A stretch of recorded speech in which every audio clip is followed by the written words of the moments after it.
Winter 1998. Shenzhen. A silent green train was found. Everyone, stranger still. Each car's PE kept looping whispers, cough, and snores. Everyday sounds, as if the passengers had only just stepped away moments ago. Frost coated the window. Inside, countless handprints still clawed hard outward. Rescuers forced the door, finding tidy luggage, warm teacups, and playing cards strewn on the outside. However, 117 people, including crew, vanished without trace. Only one clue. Every inter-car door seam was stuffed with a wet pinch of soil from different places. In the last car's broadcast recorder, besides daily ambience, a barely audible, non-stop rail scrape hum hides deep in back there, but its frequency shows the train should have stopped at least 3 days ago. Southeast of Changchun Station lies a freight yard, codenamed Dongku, long abandoned. The green-skinned train, number K 2317, seemed to have slid out of a thick fog, stopping silently at the end of a long rusted track. It was discovered by an old railroad patrolman from a nearby village. He shone his flashlight at the window. The beam illuminated only frost and the shocking, overlapping layers of scratch marks. Veteran Captain Liu led the team, bundled in heavy coats, into the first car. Warm air washed over us, carrying smoke, instant noodles, and sweat. Everything still felt like a lived-in scene, just as we left it here. A mother's knitting needles were still stuck in a half-finished sweater. An open newspaper was dated 3 days ago. The bathroom door in one car was locked from the inside. There was no answer to their knocks. After breaking it open, they found it empty, but the faucet over the sink was dripping at the lowest flow. This was the first freak incident, not a discovery, but total vanishing amid eerie normalcy that chilled everyone. Tech spotted broadcast system glitch. After noise reduction and amplification analysis, those looping ambient sounds revealed suffocating details. Hidden within the sound effects was a very regular friction noise, similar to some heavy object being dragged slowly, about once every 15 minutes. Moreover, the background friction sounds collected from different cars seemed to have a moving source, slowly shifting from the front of the train towards the rear. When the investigation hit a dead end, a young forensics technician found a lost plastic-covered notebook behind a radiator in the corner of the dining car. It was printed with Changchun First Machinery Plant, 1988 Advanced Worker. The notebook belonged to Zhou Jianzhu. On the page, he scrawled the same line over and over with near-tearing force, the script shifting from tidy to crazed. Don't trust the broadcast. Don't trust it.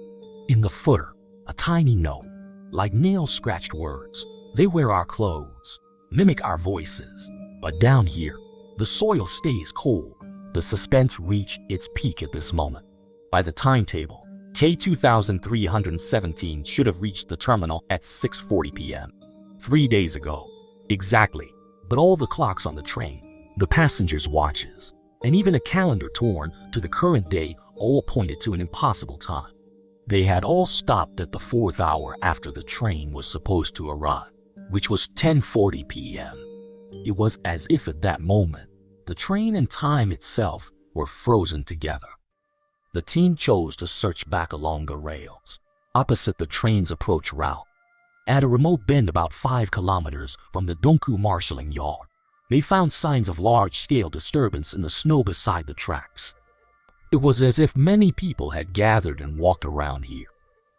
And under the snow, 117 pairs of shoes were buried, various cotton shoes, leather shoes, and boots, neatly, or rather, maintaining the shape of being worn, standing in the snow, with all the toes pointing towards the Dongku yard where the train had stopped.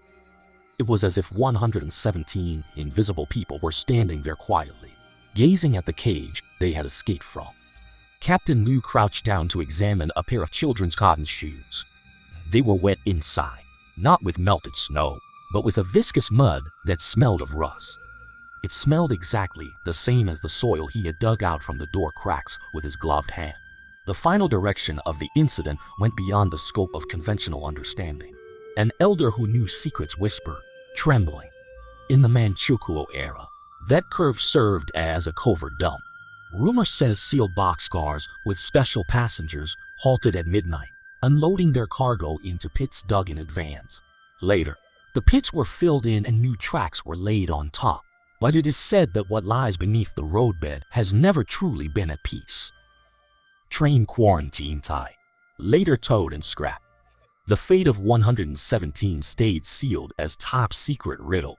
But the version circulating among a very small number of old railway workers was that when the train was dismantled, workers cleared out a large amount of coal, black mud mixed with old bloodstains, and fresh human tissue from under the bogies and in the carriage interlayers.